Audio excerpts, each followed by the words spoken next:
Hey yo tout le monde, et on se retrouve pour une nouvelle vidéo manga lecture. Pour la première partie de cette vidéo, je vais parler de Assassin's Creed ACA, on va l'appeler ACA, hein, voilà, entre nous. On va aller plus vite. Hein. Le manga qui adapte Black Flag. Voilà. J'ai lu il y a 2 tomes, ça se termine en 2 tomes. J'ai lu les 2 tomes et c'est le jeu, c'est très clairement le jeu. Alors, il y a énormément de scènes qui sont, comme je l'avais déjà dit, qui sont très différentes par rapport au manga. Non, n'importe quoi. Au jeu. C'est une bouffée d'air frais, tout en étant la même chose, puisque c'est censé être le jeu. Et puisque il y a des scènes qui sont différentes, c'est bien, justement, c'est appréciable. On revit le jeu sous un angle un peu différent. Alors, pour ma part, je ne suis pas un gros lecteur, et je trouve que je l'ai lu assez vite. Je trouve personnellement qu'il est facile à lire, sans prise de tête, et je pense que vous n'allez pas mettre beaucoup de temps à le lire. Donc oui, je vous le conseille grandement, allez-y, foncez. Pour ceux qui... Alors, après, pour ceux qui connaissent le jeu, qui l'ont fait ou qui ont vu juste un let's play, vous allez reconnaître les scènes qui sont différentes. Ceux qui ne connaissent pas du tout Black Flag, vous pouvez découvrir Black Flag avec ça, même s'il y a des scènes, comme je l'ai déjà dit pour la 3e, 4e fois, différentes. Notamment, surtout dans le présent. C'est surtout dans le présent où ça change le plus. Voilà. Je ne veux pas trop vous spoiler, mais vous allez être surpris des moments. Il y a certaines cases où ça fait très manga classique, avec surtout au niveau du visage de certains personnages où leur réaction est parfois assez marrante. Là, à partir de là, on reconnaît bien le style manga classique japonais qu'on peut retrouver avec d'autres œuvres comme One Piece ou d'autres qui sont assez connues, ou beaucoup moins connues. Les différences entre le jeu et le manga ne sont pas gênantes. Je dirais qu'ils se complémentent. Mais dans tous les cas, rassurez-vous, ça n'impacte pas du tout le scénario. Donc pas la peine de vous inquiéter les mecs. Et les filles. J'ai pas parlé des combats dans ACA, et je vais vous mettre des pages devant vos yeux épahis. Alors ils sont pas spectaculaires, avec plein de pouvoirs à la One Piece, Bleach ou autres mangas de ce style. C'est un seinen pour le coup, donc il n'y aura pas de combat de ce style. Il y a vraiment un truc qui s'en dégage de ces combats-là. C'est comme vous pouvez le voir, probablement si je gère bien le montage, quand Edward se bat, on dirait presque un démon, comme pour ceux qui ont vu le trailer, quand Barbe Noire explique, qui est dans une taverne, et qui explique à tous ceux qui veulent bien l'écouter, qu'il se bat comme un beau diable, et qu'il a nettoyé un pont d'un galion espagnol. Bah, c'est exactement ça. C'est littéral, faut prendre ces mots, les mots du trailer, littéralement dans le manga. Et c'est ça que personnellement j'ai vraiment adoré. Voilà, je voulais vraiment en parler, parce que je trouve ça... les combats dans ce manga-là, je trouve ça incroyable, juste incroyable. Il y a beaucoup... C'est pas impressionnant, c'est juste comme il faut, ni plus ni moins. On continue cette deuxième partie de la vidéo avec Assassin's Creed Blade of Chaojun, que j'ai lu. Je veux absolument lire la suite. Au moment où je tourne cette vidéo, la deuxième partie, le deuxième tome n'est pas encore sorti, il n'y a pas de date, il n'est pas sorti d'ailleurs au Japon non plus. J'espère qu'il va sortir très vite. Je veux absolument savoir la suite, lire la suite très vite. Pour information, j'ai mis un peu moins d'1 heure à le lire, donc ça se lit assez vite, c'est assez digeste à lire.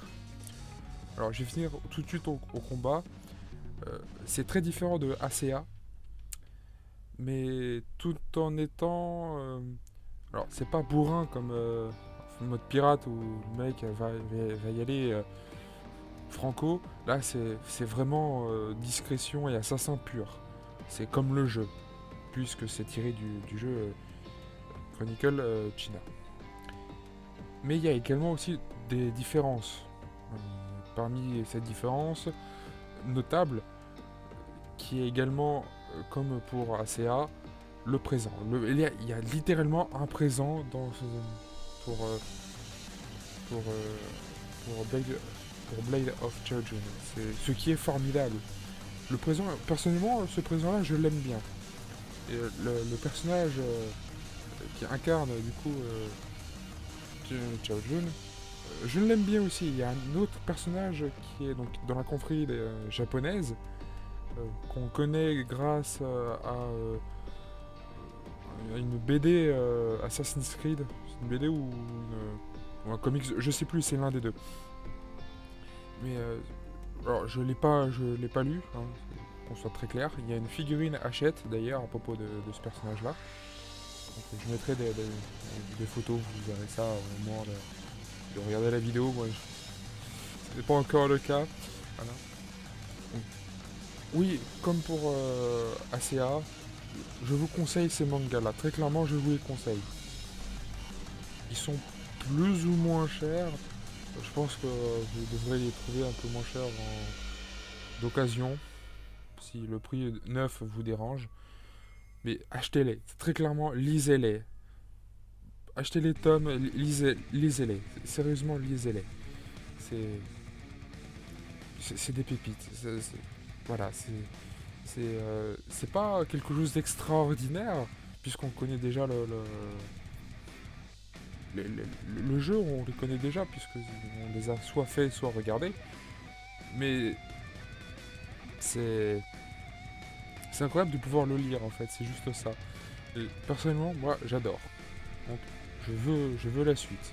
Et j'aimerais bien aussi, comme ça je passe aussi un message, j'aimerais beaucoup que d'autres jeux Assassin's Creed soient retranscrits en manga, comme Chronicle India, Russia, pourquoi pas le film aussi, pourquoi pas, ou même d'autres, ou alors quelque chose de totalement différent, et qui n'est pas une adaptation d'abord en jeu, qui soit vraiment une adaptation originale, pourquoi pas, ça serait très sympa, je trouve.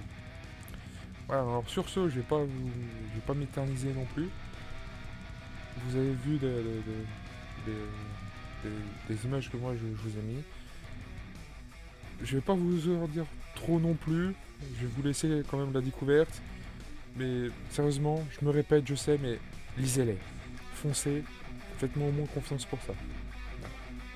Sur Bunny Girl Senpai, alors ce sera son titre. Hein, entre nous, ça sera son titre sur ma chaîne.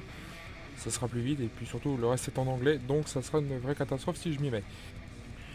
Alors, sinon, alors, maintenant je vais pouvoir parler sur ce que j'ai pensé des deux premiers tomes. Je n'ai pas encore lu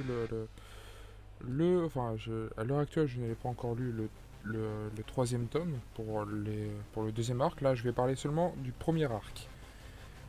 D'ailleurs, je vais parler de la dernière page que je vais afficher maintenant. Voilà, maintenant vous la voyez. J'adore cette page. Voilà, qu'on soit d'accord, j'adore cette page. Alors, sinon, pour ce que j'ai pensé du premier arc, c'est l'animé. C'est deux tomes c'est deux tomes. Enfin, c'est deux tomes, oui. Mais c'est le début en animé, voilà. Très clairement. C'est le début en animé. Il y a... alors, j'ai pas vu de grosses différences avec l'animé. Alors, ça fait un petit moment que je l'ai vu. Mais sinon, Ouais, non, j'ai pas vu grande différence entre l'animé et le manga. Alors peut-être qu'il y en a qui sont assez, assez cachés, je dirais, sans vraiment l'être, mais pour moi, ça m'a pas choqué en tout cas. Alors pour le premier tome, il est assez alors simple à lire entre guillemets quand ça rentre pas dans la technique de l'œuvre, sur certaines choses, sur avec le syndrome de la puberté par exemple. C'est vrai que j'ai pas parlé d'une chose, de quoi ça parlait. C'est vrai que je ne l'ai pas encore fait. Ça parle d'un lycéen de Sakuta. Ah oui. De Sakuta Azuzagawa. Alors, je vais probablement aussi écorcher son nom. Décidément, j'ai du mal. Alors, c'est pas. Bref, peu importe. Et bah, il se rend donc à la bibliothèque de son quartier et il découvre une, une bunny girl sauvage. Une bunny girl sauvage dans la bibliothèque. Ce qui est, ma foi, très, très bien, moi je trouve personnellement. J'ai aimé en trouver une aussi, mais bref, passons. Et donc cette bunny girl sauvage s'appelle Sakurajima Mai. Et tout part de là, et bah, pour ceux qui veulent connaître, soit vous connaissez avec l'animé, enfin pour ceux qui veulent découvrir, soit donc vous avez soit l'animé, soit le deux premiers tomes pour ce premier arc. Vous avez également le troisième tome qui est sorti, le quatrième tome est sorti au Japon, n'est pas encore sorti en France, bla bla bla bla bla, ça je l'ai déjà dit 10 000 fois dans les deux autres vidéos. Sinon, alors, soit vous avez donc soit le manga, comme je l'ai dit, soit l'animé, qui va un peu plus loin que le manga. Alors j'espère qu'ils vont faire les autres adaptations enfin les autres arcs en manga, ça serait bien. J'aimerais beaucoup. Parce que là, il me reste plus qu'un tome à lire et entre celui-là et puis celui qui n'est pas encore sorti en France, on n'a pas tout adapté au niveau de l'animé. On doit être à peu près à la moitié de mémoire. Je m'en souviens plus trop, mais il me semble qu'on est à peu près à la moitié. Donc, ouais, c'est sans compter le film, enfin en comptant le film, puisque c'est sa suite directe. Ouais, donc j'espère qu'on aura les autres arcs en manga, ça serait bien. Et qui sortent en France aussi, ça serait bien là aussi. Ou alors directement le light novel, j'aimerais bien aussi. Enfin bref. Donc, pour ceux qui veulent le découvrir, soit l'animé, soit le manga, au choix. Pour l'animé, je sais plus à qui c'est sorti, mais voilà, je le marquerai quelque part sur l'écran. Regardez aussi l'animé, cela dit, puisqu'il va un peu plus loin. Alors personnellement, j'ai adoré l'animé, donc j'ai adoré également le manga. Oui, je vous le recommande à 110%. Foncez. Pour ceux qui aiment le paranormal, bon, c'est un truc très léger, mais ça pourrait vous plaire, en tout cas. Et pour ceux qui le connaissent déjà, qui veulent quand même découvrir le manga, bah allez-y les gars et les filles. Allez-y tête baissée, c'est pour le moment, en tout cas, enfin sur les deux premiers tomes que j'ai lus, pour le moment je vais lire l'autre un peu plus tard, d'ici quelques heures. Enfin, pour vous ça sera quelques secondes, bref, peu importe. Donc pour le moment c'est très... ouais, c'est comme l'animé, donc vous ne serez pas trop dépaysé. Même s'il y a des trucs que je sais pas s'il y a des passages, je sais pas s'il est dans l'animé, mais peu importe. Également, alors pour le premier tome, il est beaucoup moins épais que le deuxième tome, donc il est un peu plus facile à lire. Je sais que je n'avais pas terminé cette partie-là, c'est pour ça que je vais refaire cette partie. Bref. Donc le premier tome est assez facile à lire, quand il n'y a pas, comme je le disais, les explications à n'en plus finir avec le syndrome de la puberté, qui sont beaucoup plus longs, il y a beaucoup plus de choses à lire. Mais à part ces parties-là où il y en a peu, il n'y en a que dans le premier tome, bah, c'est plutôt assez facile à lire, ça va assez vite.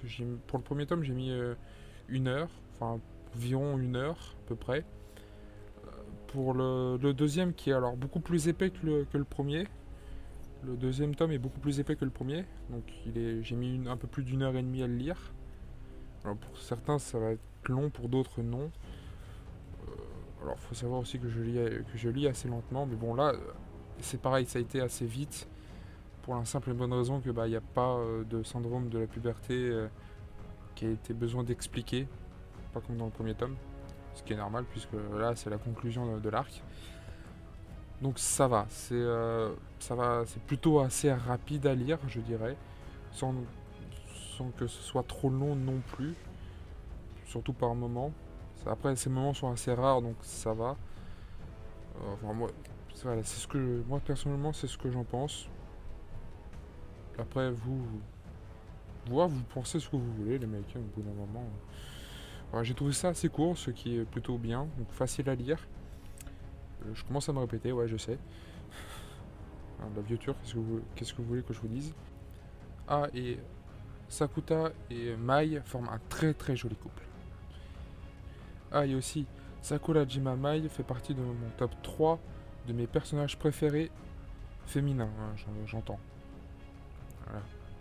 Quant aux deux autres, il y en a une qui est dans Bakemonogatari. Je vous laisse deviner qui c'est. Vous pouvez toujours écrire ça en commentaire.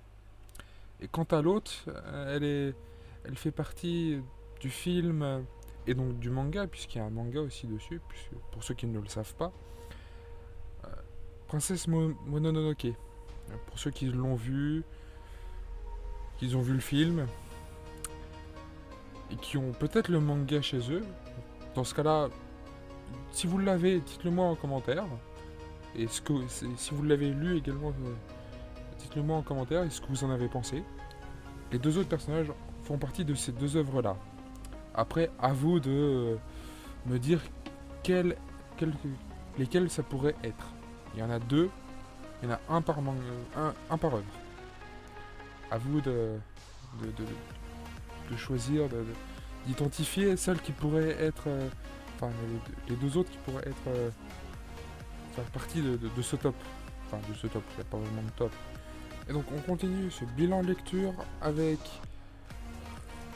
la suite donc le deuxième arc de Bunny Girl Senpai, donc Little Devil Kohai. Oui, je prononcerai que les 3 derniers mots à chaque fois. Je suis chiant, je sais aussi. Enfin, vous savez de quoi je parle de toute manière. Donc c'est la suite de Bunny Girl Senpai, donc avec le deuxième arc. Enfin oui, si, le deuxième arc. Et avec Tomoe Goka de mémoire, si j'ai bonne mémoire, si je n'écorche pas son nom aussi. Ce qui est fort probable. Et c'est pareil, par contre, il y a des passages où il me semble que c'est pas dans l'animé. Mais ce serait à vérifier. Et il me semble qu'ils sont pas. Il y a certains passages qui ne sont pas dans l'animé. Ou certaines phrases qui ne sont pas forcément dans l'animé, ou c'est pas forcément tourné comme ça. Enfin bref, peu importe, c'est un détail, je dirais. Perso, j'aime toujours autant, je suis pressé de lire le tome 2. J'aimerais beaucoup que la suite, alors je le redis encore une fois, mais je suis vraiment très impatient de lire la suite en manga. Alors je connais déjà l'anime comme je l'ai déjà dit, mais de le lire en manga, c'est très différent qu'en animé, donc je suis quand même pressé de le voir en manga et de voir la suite en manga. Et là pour le coup, pour le tome 2, je suis pressé qu'il le sorte en France. Donc là, c'est ça. Pour ceux qui se rappellent, le moment où Tomoe botte le cul littéralement botte le cul à Sakuta dans le tome 2. Je parle des tomes et non de l'animé, même si dans l'animé ça se passe pareil. Bah là, c'est pareil, là ça le suit, donc pour ceux qui s'en rappellent, voilà, c'était elle, voilà. Et personnellement, j'adore toujours le lire, ça s'est lu plus ou moins vite, Ça s'est ça s'est lu, ça s'est lu assez rapidement, sans être trop rapide non plus, mais ça n'a pas été. J'ai pas mis 4 heures à le lire, j'ai dû mettre un peu moins d'une heure, je pense. J'ai pas bien regardé, comme je regarde jamais l'heure quand je lis, et combien de temps je mets à lire. Mais j'ai dû mettre environ une heure, probablement un peu moins d'une heure. Il y a un peu moins de pages que dans les autres, donc ça s'est lu un peu plus vite. Comme je l'ai déjà dit, quand il y a les explications avec le syndrome de la puberté, la physique, quantique, enfin toutes ces choses où personnellement j'arrive à comprendre, mais je suis pas forcément largué. Mais bon, quand ça rentre dans des explications un peu trop poussées, je commence à être largué là en revanche. Mais non, c'est à part là où c'est toujours le moment un peu. Il y a un peu plus d'explications, donc on met un peu plus de temps à tout lire. Mais sinon, bah non, c'est toujours aussi rapide. J'adore toujours autant ça. Pour ceux qui voudraient quand même savoir et commencer, qui voudraient juste savoir de quoi ça parle, d'un faux couple. Ça parle d'un faux couple. Voilà, c'est Sakuta qui va être encore dans les emmerdes et qui va devoir jouer un faux couple avec cette Tomoe Koga, justement, qui est, comme je dis, qui est donc Kawai, c'est pour le coup c'est Sakuta qui est l'aîné qui est en première et elle qui est en seconde. Voilà. Donc non, c'est marrant. Bon, il y a un truc qui est dommage par contre, c'est qu'il n'y a pas comme dans comme dans ACA, hein, dans le manga ACA, pour ceux qui ont vu la vidéo précédente ou la partie précédente, je sais pas comment je vais faire ça, peu importe. Bah, pour ceux qui s'en rappellent, tout du moins, bah, il y a des pages couleurs au début. Dommage que là, il n'y en a pas. D'ailleurs, dans les deux autres, c'était pareil, il n'y en avait pas. J'aurais bien aimé qu'il y en ait juste une ou deux, juste histoire de dire voici les couleurs. Parce qu'à part sur la première de couverture, bah, donc, à part en fait sur les couvertures en règle générale, bah, à part là où il y a de la couleur, sinon il n'y en a pas, c'est un peu dommage. Mais bref, peu importe, c'est un détail qui n'est pas vraiment très important. Donc voilà, je veux lire la suite. Mettez-nous la suite en français, s'il vous plaît. Sortez la suite. Ototo, sortez la suite. Toujours chez Ototo, hein, au cas où. Ceux qui se posent toujours la question. Voilà, Ototo, s'il vous plaît. Sortez le tome 2. S'il vous plaît. Merci beaucoup. Je veux la suite. J'ai du forcing à faire ça avec ça, mais je veux la suite. Donc, sinon, pour ce qui va se passer, bah, c'est censé être un faux couple pendant les deux tomes.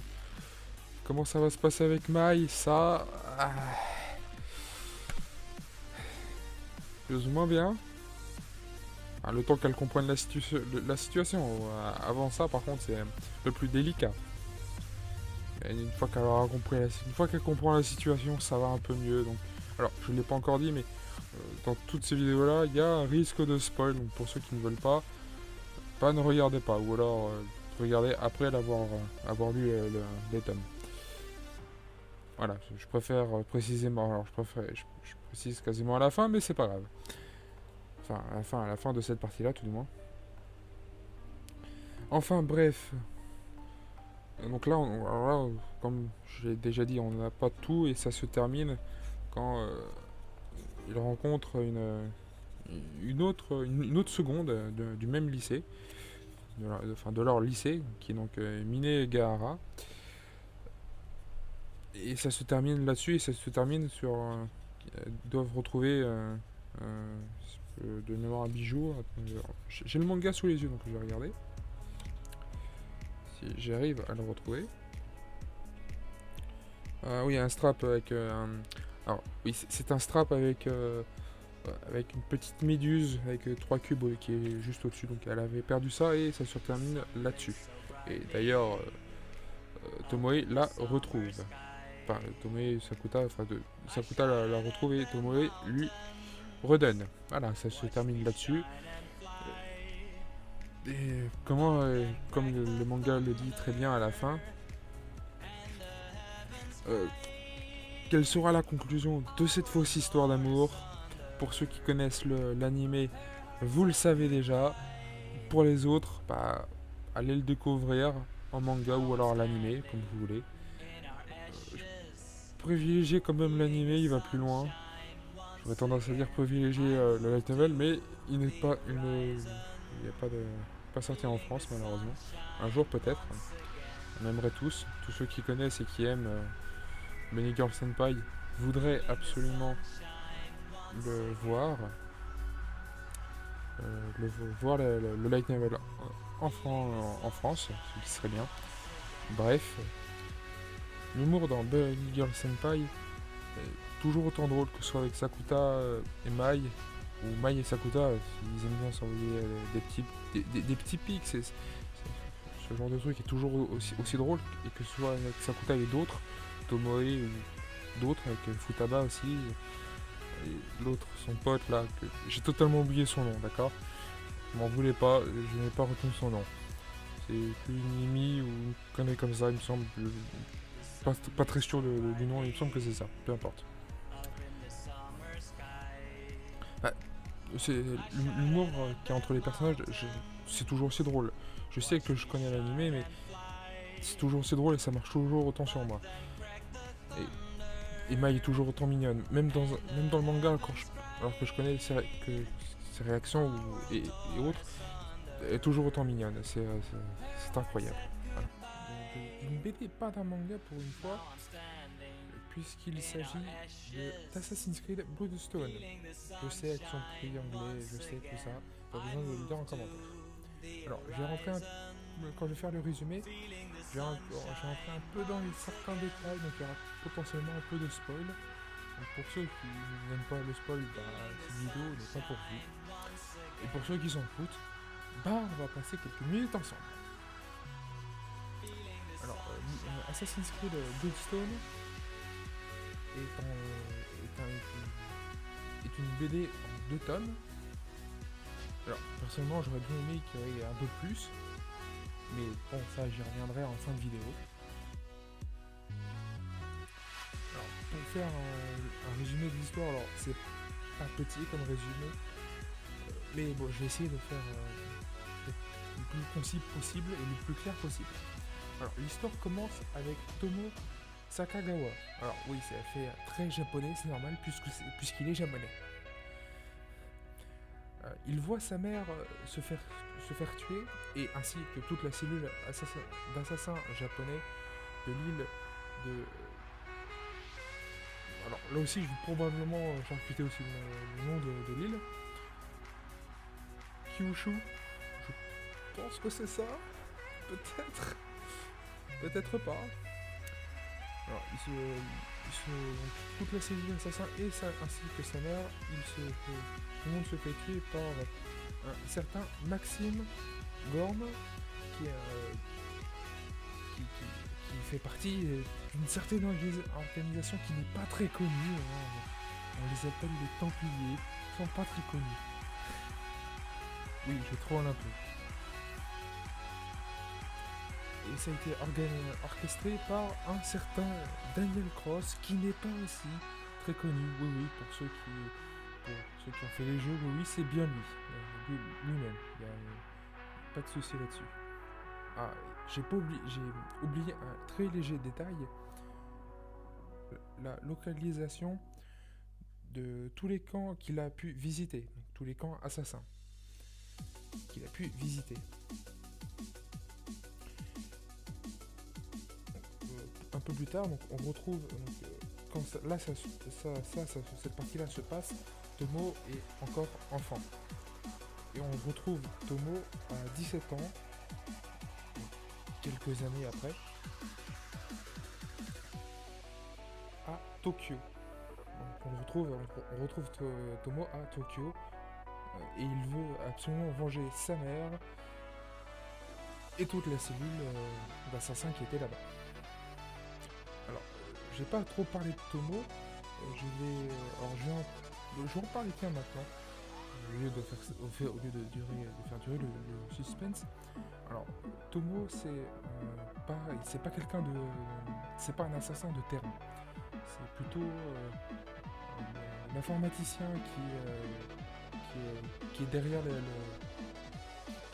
qui soutient ceux qui sont sur le terrain, puisqu'il est très doué en informatique et il fait aussi un très bon hacker.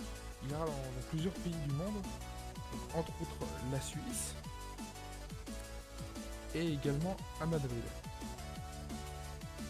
Alors pour Madrid d'ailleurs, on parlera d'un certain assassin pas très connu, un assassin espagnol pas très connu. Colombe, pour ceux qui ont vu le film, vous savez, oui là encore, j'aime troller, je sais. Est-ce que c'est bien de le faire tout le temps? Non, mais moi ça me fait rire. Il ira dans un hôpital suisse pour faire la rencontre d'une certaine personne qui... Alors celui-là n'est pas... Il n'y a pas de troll, hein, il n'est pas connu. Pas... Enfin, cette BD-ci, oui, elle est connue, forcément. Mais dans les autres, Assassin's Creed n'est pas connu. Pour l'œuvre, en revanche, c'est un docteur qui est à peine connu, qui est très doué, surtout, et qui s'appelle Nathalie Chapman. Alors, elle est suisse, enfin, suisse. Peu importe. Et Elisa Alder. Pardon. Voilà, il y a de grandes chances aussi que j'écorche les noms. On la rencontrera comme la deuxième personne, on la rencontrera comme la patiente du docteur. D'ailleurs, en parlant de ça, surtout de cette fille, d'Élisée Alder, ses parents, donc, monsieur et madame Alder, sont des Templiers. Voilà, mais je vais vous mettre dans l'ambiance tout de suite. Ah, et quant à Nathalie Chapman, une assassin. Plus ou moins. Peut-être qu'elle est assassin, ou peut-être qu'elle est Templier, ou peut-être les deux. Oui, là je fais durer le suspense pour rien. Ah, et alors, c'est inutile comme information, mais il y a un clin d'œil à Alex Kidd et à Sonic. Cette information est pratiquement inutile puisque ça ne change rien pour l'histoire. Voilà. Mais je voulais le placer. Alors, pour Sonic, une grosse partie d'entre vous doivent connaître. Pas forcément les plus jeunes, mais il y a de grandes chances que si quand même. Par contre, pour Alex Kidd, le joueur du grenier vous dira mieux qui il est. Avec l'une de ses vidéos. Qui parle justement d'Alex Kidd. C'est génial! Voilà, alors, j'ai fait un truc très résumé, qui résume surtout le premier tome, plus que le deuxième. Et pour le deuxième, comment je pourrais dire ça?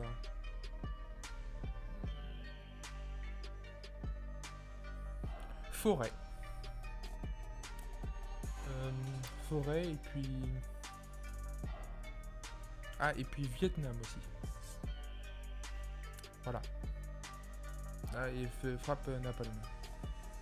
Bon, en gros, pas que des trucs chouettes. Mais c'est dans le fil conducteur du premier tome, donc puisque c'est le deuxième tome, c'est normal que ça suive l'histoire. Donc si vous voulez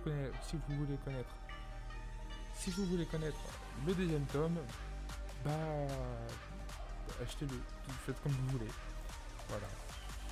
Mais moi personnellement, j'ai adoré. Oui, je sais, je dis ça à chaque fois avec Assassin's Creed, mais j'adore Assassin's Creed et ces deux BD, je les aime.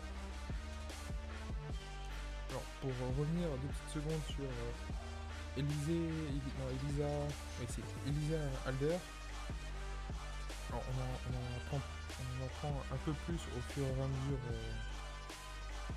qu'on lit les tomes. Alors d'ailleurs c'est des tomes, c'est des BD, donc c'est beaucoup moins épais. Ça fait une cinquantaine de pages chacun, pour chaque tome. Donc c'est beaucoup plus court qu'un tome de manga par exemple. Donc ça se lit beaucoup plus rapidement. Alors d'ailleurs j'essaierai de vous mettre quelque part dans un coin de l'écran des passages, enfin des pages qu'on peut voir,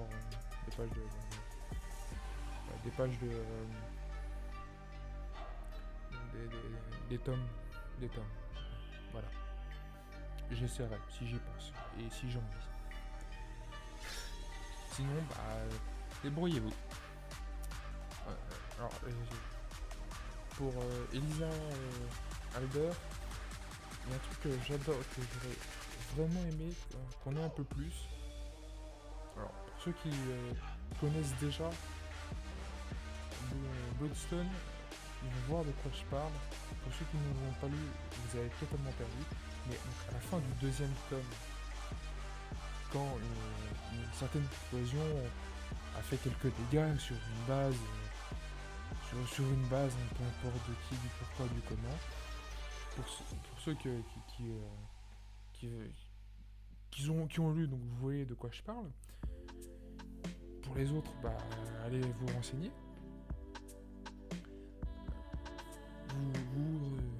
Vous vous souvenez probablement de la relation entre Tomo et Elisa,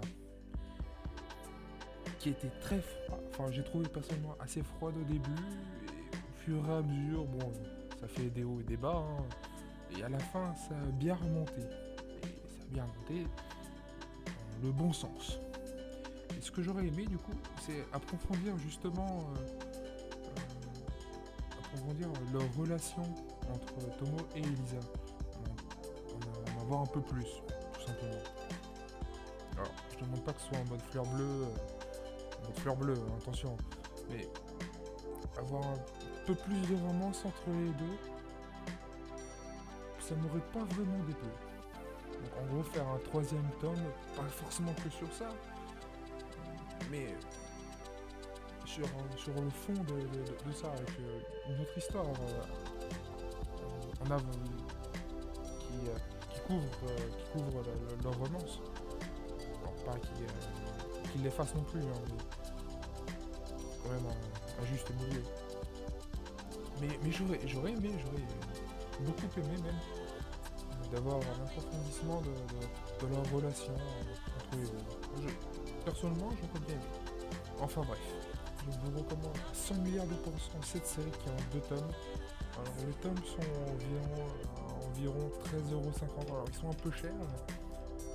Certes, je suis assez d'accord avec ça, malheureusement. Mais pour l'histoire que c'est, pour ce que c'est, 13,50€ un tome, il y en a que 2. Ça les vaut plus. Ça les vaut plus. Ça les vaut, très clairement, ça les vaut. Voilà, c'est très clairement, allez-y, regardez, vous pouvez pas, d'autres, mais achetez-le, ou je sais pas si on peut trouver les scans sur internet, mais j'imagine qu'il y en a bien un qui l'a fait. Mais ouais, sinon achetez-le, tout est sorti, donc ça fait un petit moment que c'est sorti. Ça fait au moins 1 ou 2 ans que les 2 tomes sont déjà sortis. Pour le deuxième, il me semble que ça fait un an, voire moins d'1 an que c'est sorti. Je me souviens plus du tout des dates. Hein. Là-dessus, j'ai une très mauvaise mémoire des dates pour le coup. Mais il me semble que ça fait bien 1 an que tout est sorti. Donc allez-y. Foncez, très clairement foncez, ça les vaut. Alors, ça s'adresse surtout soit aux fans d'Assassin's Creed, aux fans... je veux pas dire hardcore parce que c'est pas vraiment le bon mot. Ceux qui aiment vraiment bien la licence, ceux qui adorent la licence et qui veulent en apprendre, et ceux qui veulent en apprendre plus sur Assassin's Creed et sur l'univers d'Assassin's Creed en règle générale. Pour ceux qui ne connaissent rien en Assassin's Creed, ça peut être un très bon moyen de partir. Alors il y aura des trucs qui vont vous passer dessus, du style qui est Callum Lunch, je sais plus, bref, n'importe. Donc, qui est cette personne qu'on a vu dans un film. Alors ça peut vous donner envie d'en apprendre plus sur le personnage. Donc, allez voir le film. Personnellement, j'ai levé cette question tout de suite. J'ai bien aimé aussi le film. Personnellement, j'ai même adoré le film. Mais bref, c'est pas vraiment le sujet. Au moins, cette question-là est réglée. Hein. Ah, et vous verrez pourquoi ça s'appelle Assassin's Creed Bloodstone dans le deuxième tome.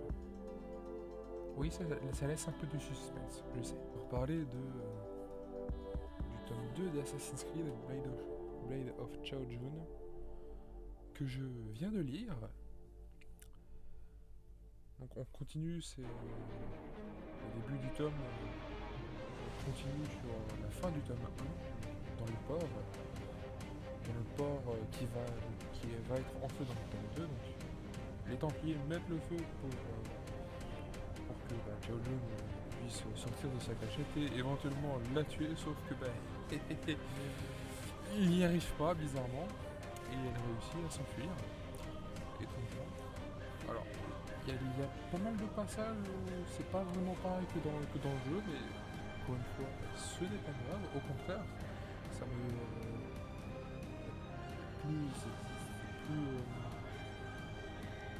c'est plus complet du coup dans le manga que dans le jeu du coup, ce qui n'est pas plus mal. Et le présent, alors t'as le présent avec Lisa, si je me souviens bien de son prénom, la personne qui est dans le présent, la femme qui retrace l'histoire de Chao Jun dans le présent, si je me souviens bien de son prénom, c'est ça. On la voit donc elle apprend que les Templiers et les Assassins sont toujours d'actualité et qui se foutent toujours sur la gueule. Elle apprend ça et donc comment il s'appelle Kiyoshi, il me semble que c'est ça. Alors, je vais pas à côté de moi, donc je vais le regarder. Kiyoshi, alors Takakura Kiyoshi. Son nom et son prénom complet. Donc, elle y va d'ailleurs avec. Elle va le voir avec l'une de ses amies, enfin qui est sa seule amie d'ailleurs.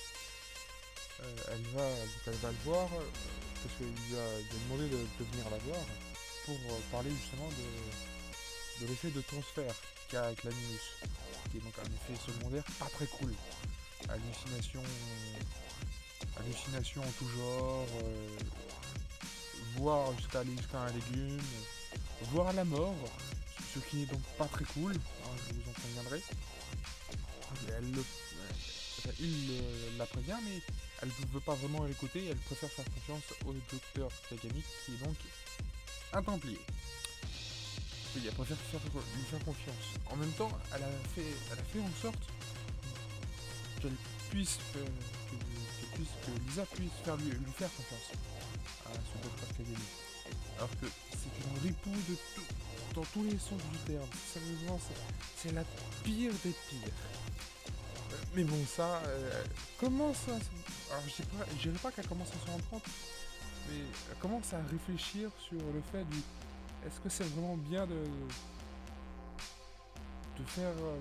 de la laisser faire. Elle commence à y réfléchir, elle commence. Hein. Le tome 2, elle commence à y réfléchir. Donc peut-être qu'elle finira par ne plus vouloir y aller avec elle.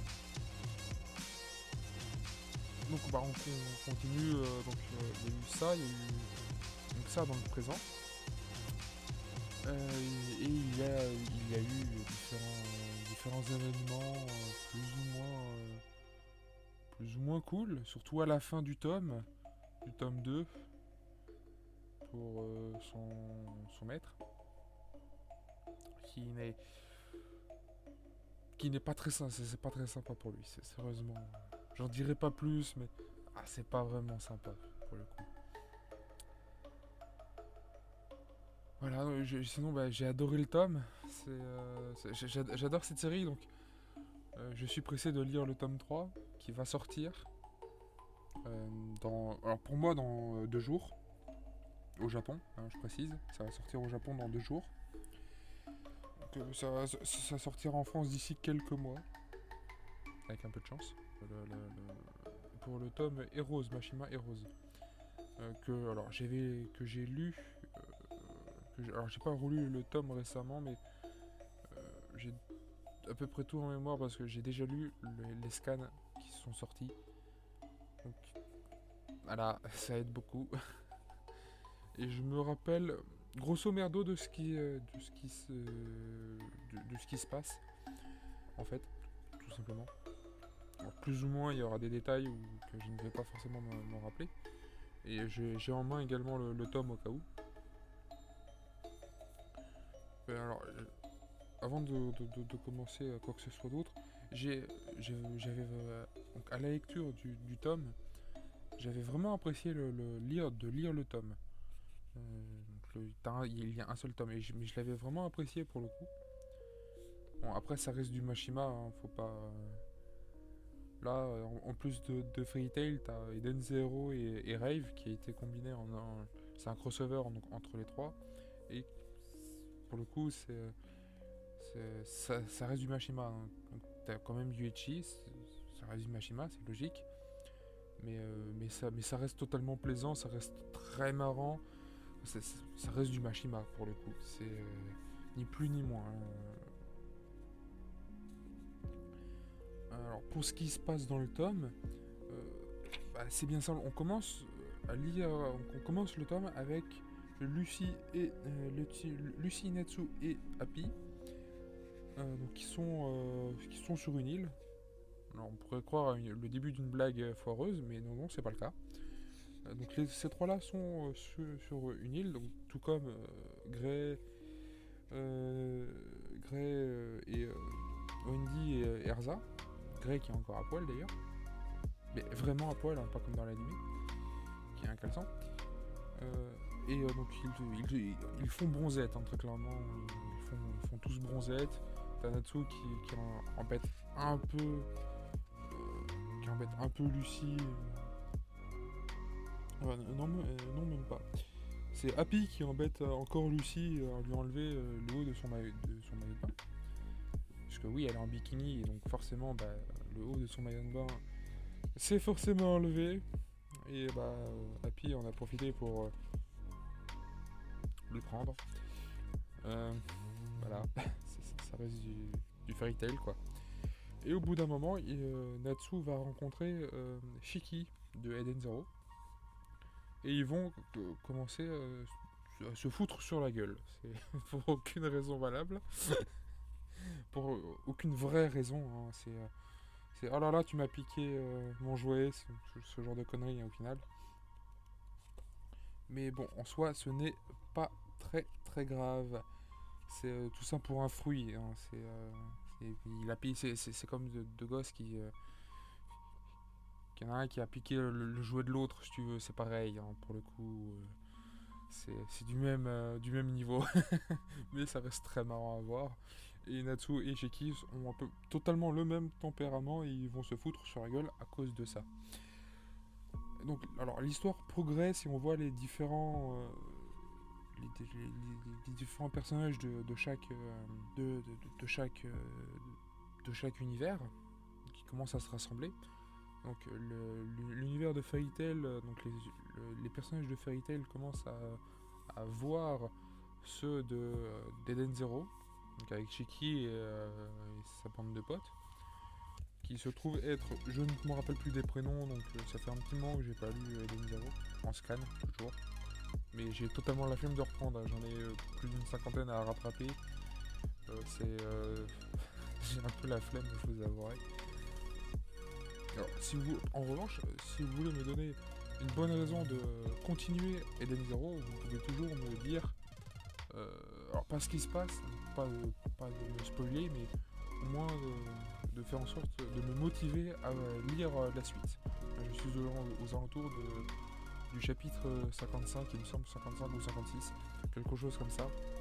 Donc, si vous voulez me motiver à lire, que je puisse lire la suite, bah dites-moi, essayez, tout simplement, essayez de me motiver, tout simplement.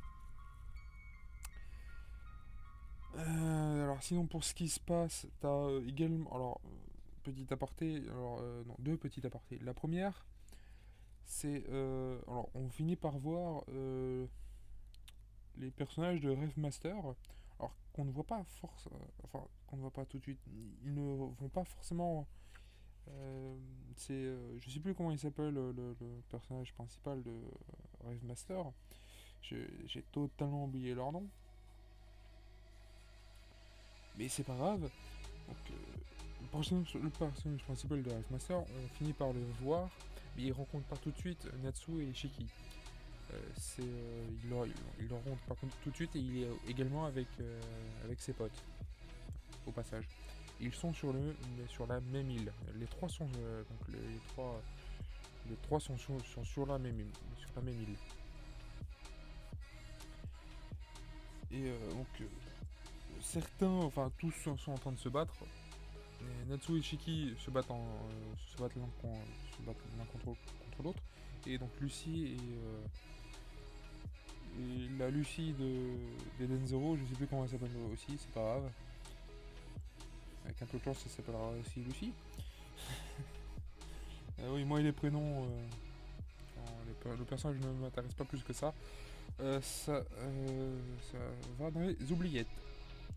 Donc les deux, les deux font, les deux femmes au final essayent de les arrêter. Et ils finissent par se foutre sur la gueule avec d'autres personnages qui sont de Rave à ce que je vois. Et ils finissent. Alors, ils vont finir par commencer à se battre avec le personnage principal de Rave Master. Et on a un. Alors, comment il s'appelle dans. Tu as un Jelal façon Heroes. Le nom du gars qui ressemble à Jelal est Genesis. Voilà. Qui est donc le grand méchant de cette histoire. Et pour donc sauver l'île, il faut alors pas l'exterminer pour le coup. Enfin, lui donner une bonne leçon aussi. Mais alors de mémoire, alors il y a un vieux sage qui va faire en sorte de les guider alors sur la fin pour pouvoir protéger l'île et réussir pour et également retourner que chacun retourne dans son propre monde. Donc Natsu et sa bande dans le monde de Fairy Tail, Shiki et sa bande dans le monde d'Eden Zero, et le personnage principal de Rave Master et ses potes dans Rave Master. Pour que chacun donc puisse retourner dans son monde donc voilà, ceci est une fin de vidéo et surtout la fin du bilan de lecture qui aura mis très longtemps à venir. LOL. C'est même pas drôle en plus. C'est surtout tellement vrai. C'est pas grave, bon, au moins l'important c'est qu'elle soit là. Voilà, donc vous dites-moi si vous avez lu ce que je vous ai présenté en bilan lecture, ou alors si vous avez envie de les lire, dites-moi tout ça en commentaire. Et en parlant de ça, pouce bleu, commentaire donc, comme je vous ai, comme je dit ça, comme je vous dis ça, je vous ai dit avant, hein, voilà. Abonnez-vous, abonnez-vous, la cloche pour manquer aucune vidéo parce qu'il y aura le rythme de vidéo sur cette chaîne sera moins important que la chaîne principale. Et puis bah, partagez si vous voulez partager. Bah, on se dit à plus tout le monde. Bye bye.